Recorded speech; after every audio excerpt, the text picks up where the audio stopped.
Hi, it's Ryan. But over the past couple of weeks, I have been logging on and scrolling just to see what was going on in the community. And today I wanted to talk about Ebo. I wanted to talk about the concept of sacrifice in Ifa, Orisha.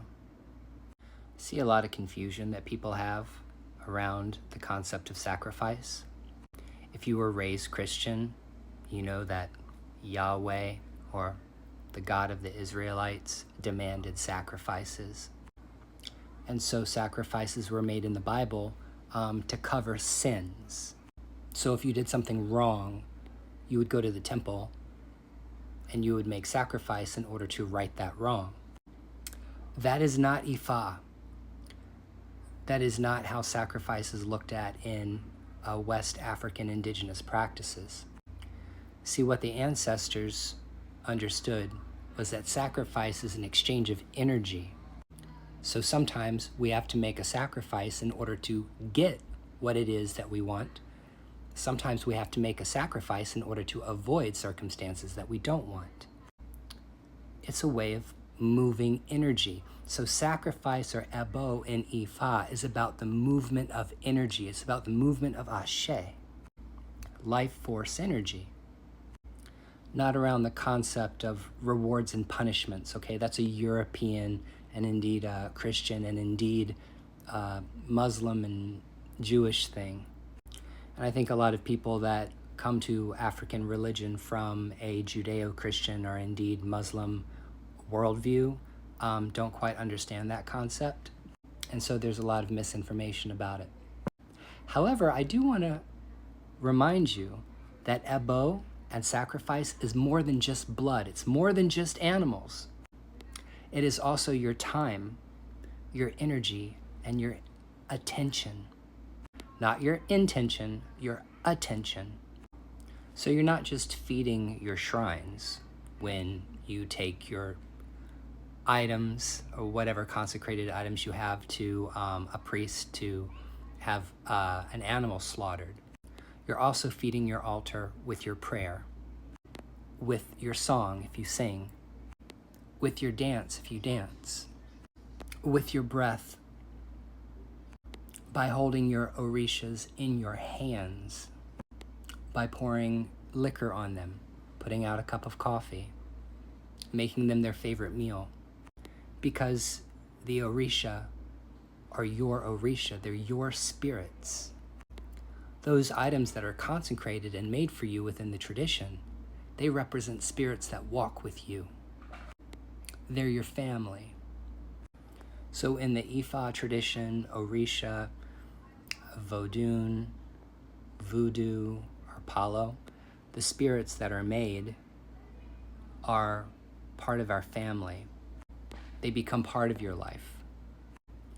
If you have a shrine, or like you have an Orula, or an Orunmila, if you have an Ifa shrine, if you keep that shrine up on a shelf and the only time you interact with that shrine is taking it to a babalao every single year to feed it whatever it wants, if it wants a goat or if it wants a rooster, whatever, you're really not getting the most out of the tradition, out of the religion.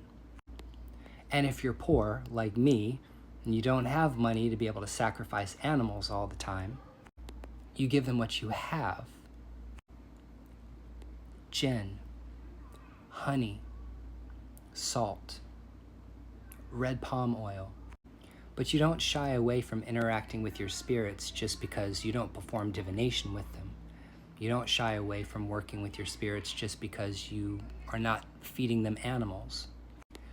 Your time, your energy, and your attention means so much in the spiritual world. They want you to talk to them.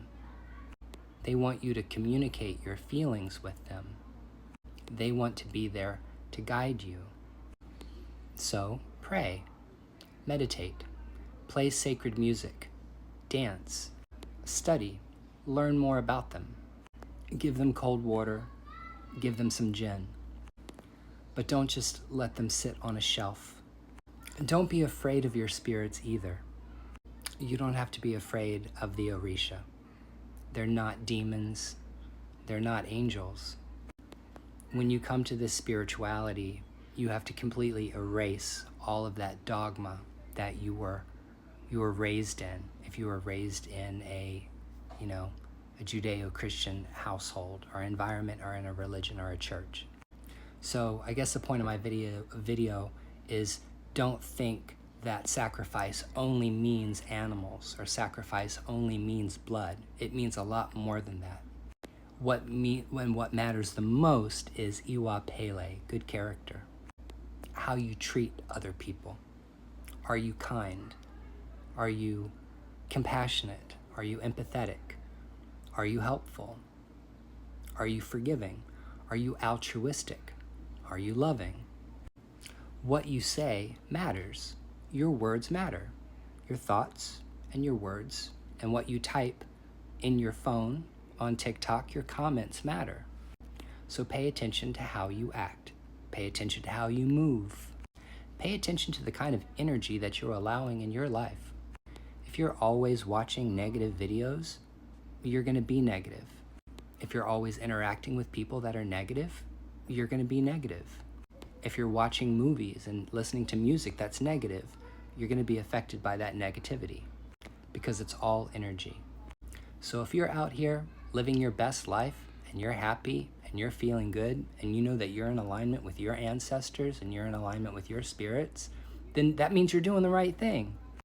You don't have to ask anybody or go to a priest to find out if you're doing the right thing if you wake up in the morning and you've got a smile on your face. If you're being successful in your business and your relationships. But if you don't like the way you feel and you don't think that you're being successful in life, then it's time to sit down and journal about that. All right, y'all, have a great rest of the day. Peace out. Bye. Oh yeah, and check out Temple of Goo Music. It's streaming everywhere on Spotify, iHeartRadio, Pandora, Apple Music, and even on YouTube. So check out the music. It's awesome. Happy Pride.